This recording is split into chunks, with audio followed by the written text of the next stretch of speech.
Sen Mekke'de doğan yüce Resulsün, alemlere karşı gönderilensin.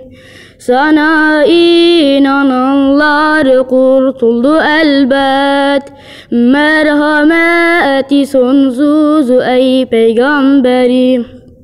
Sana inananlar kurtuldu elbet, merhameti sonsuz ey peygamberim. Gül yüzlü peygamberim, sevdalı ümmetin yoluna senin.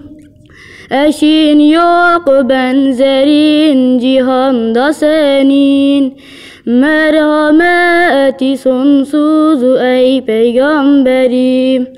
Gül yüzlü peygamberim, sevdalı ümmetin yoluna senin.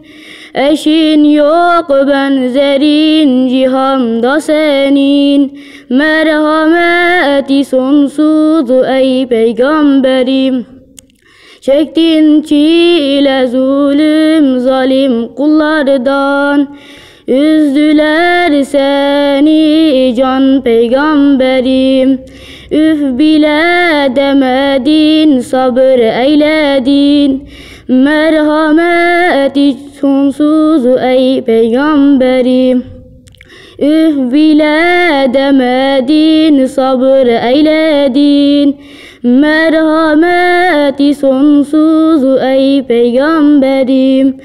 Gül yüzlü peygamberim, sevdalı ümmetin yoluna senin.